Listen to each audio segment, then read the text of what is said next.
climate change arrangements all over. But Gideon went there. But he did the decent thing. He said, I've been summoned to Statehouse. He called his party leader. He called his party leader.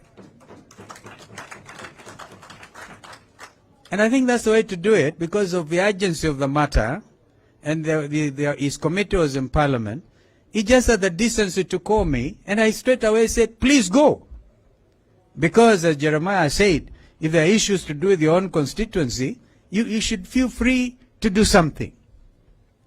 But then there's, take that against the negative, the opposite situation of a conspiracy to defraud democracy. A conspiracy to defraud democracy. Last night I was watching CNN, and a gentleman who is German has written a book, Ndugu, which I think we should look for and read. And Adams, please, I want to challenge you to look at that book and make a critique of it. The title of the book is Democratic Capitalism by one Wolf.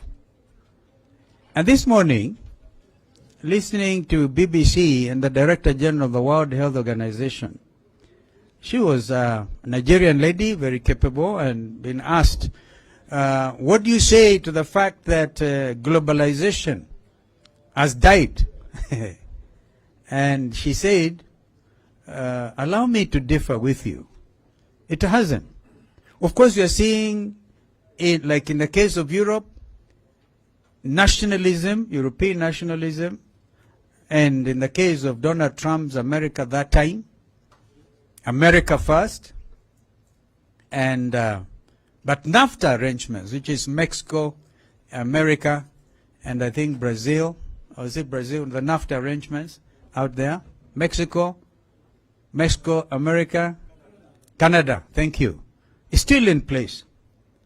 And we have in our region, of course, the building blocks towards African unity, the Abuja Declaration, if you remember, if some of you have looked at that, and therefore the fact that we are strengthening regional integration as within East African community, that's why we sing the East African national anthem. I don't think we are cannibalizing our approach to regional unity. But Brexit, perhaps, was to blame for that kind of impression. And somebody last night was saying Europeans, and actually quick to say, when President Zelensky makes a surprise visit to visit Prince Charles and the House of Commons and addresses them and asking, in fact, you are reminded of what Churchill once said during the Second World War, when he went to the US and said, give us the tools and we'll finish the job. I'm saying this as a background to what I'm just about to say.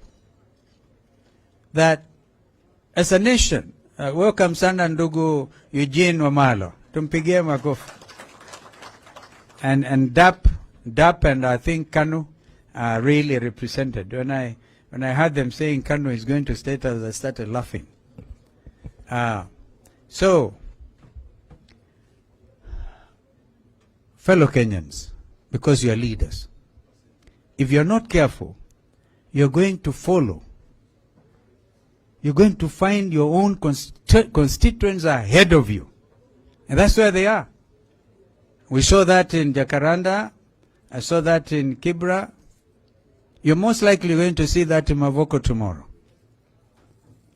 And therefore, as a leader, you need to ask your question.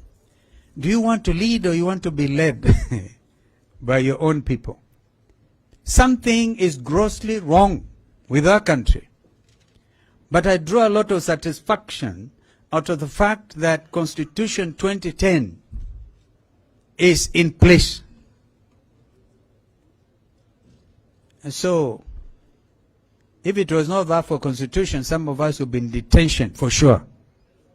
Therefore, Adams, those of our fellow countrymen who struggled for democracy in this country remain our heroes today.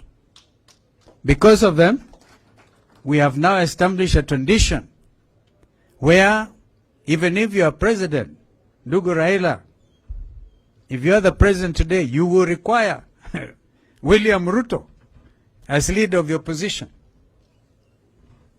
I saw last night during the address of the State of the Nation by President Joe Biden, perhaps the biggest democracy in our Constitution, 2010, is fashioned in a very straight way, very strong way along the American Constitution.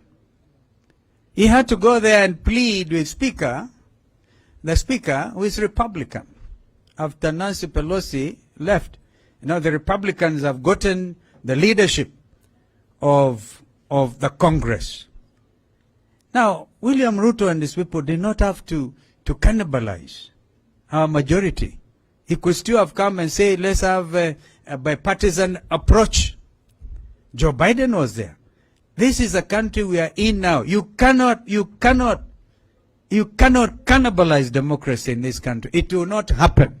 Not under Constitution 2010. Therefore, I just want to encourage us to be very strong and very focused.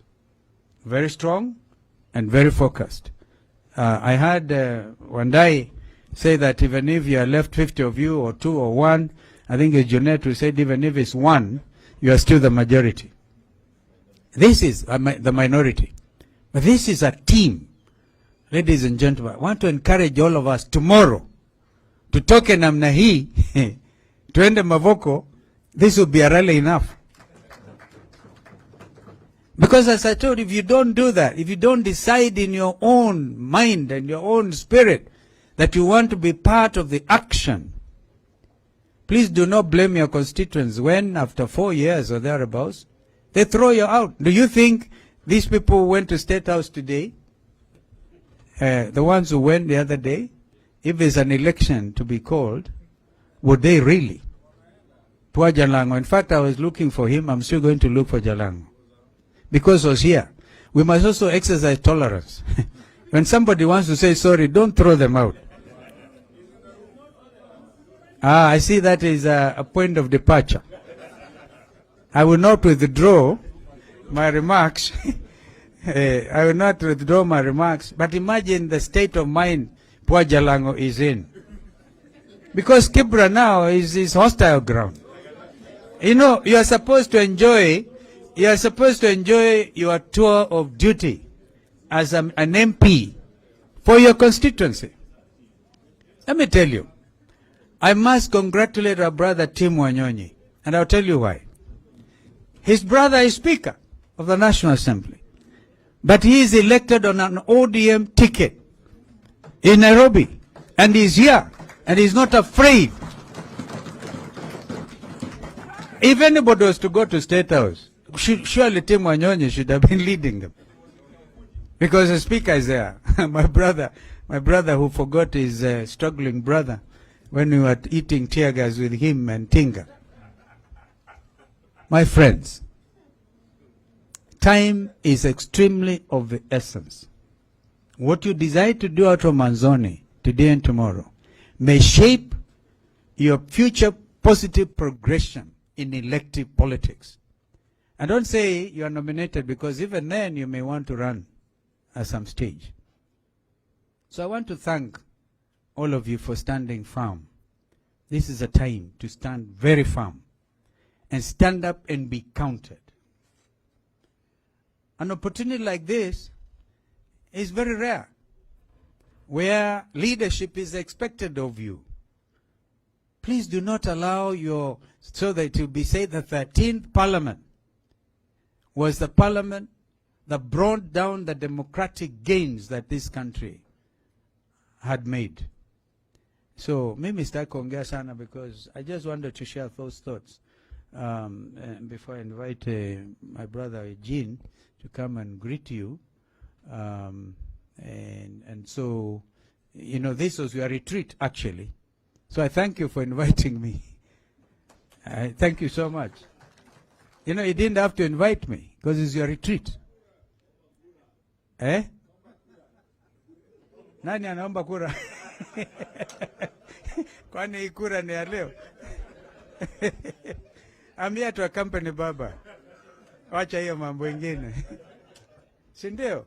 Before we do that, we have some work to do. And that is to salvage our democracy. You're going to look at those figures. By the way, with all the noise that KK are capable of doing, do you remember I said they are Kenya Kwisha? Yes. With all the noise they're capable of making, none of them has contravened the findings of the whistleblower, because they're absolutely truthful. I like it, Adams. I like your sense of optimism when you think, when you said even the compromised judiciary will take judicial notice of the development, the political developments in this country. So be there, be a champion. Be a champion. Let us really make sure this country is safe for the present generation and the generations to come. If we falter and go and eat ugali or whatever it is,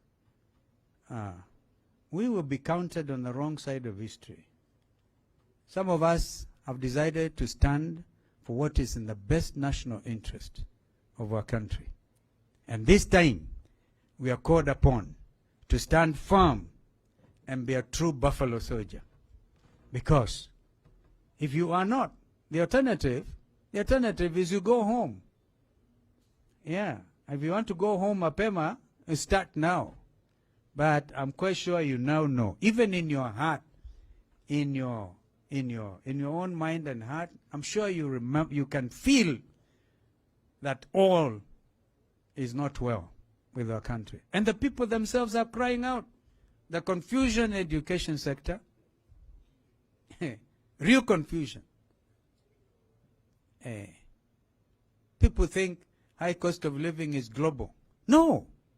But we had an opportunity when former President Uhuru had to negotiate tough with the IMF executive director, whatever the title is, to say, please allow, my people are going to perish. We want these subsidies in fuel, yeah, so that we at least can manage to get around. But for anybody to jump up and say, oh, it is a world problem. No, no, no. Therefore, stand and dig in for sovereignty of this nation, because it's a very important nation in the world. Even if you are to look at the biblical teachings and see what happened when and wherever, and then the spiritual dimensions of where we are, even the remnant of the church is beginning to stand up. What was the remnant of the church? Because the church stood compromised, are beginning to say, wait a minute, all seems to have gone wrong. Ladies and gentlemen, welcome Ndugu Eugene Wamalwa.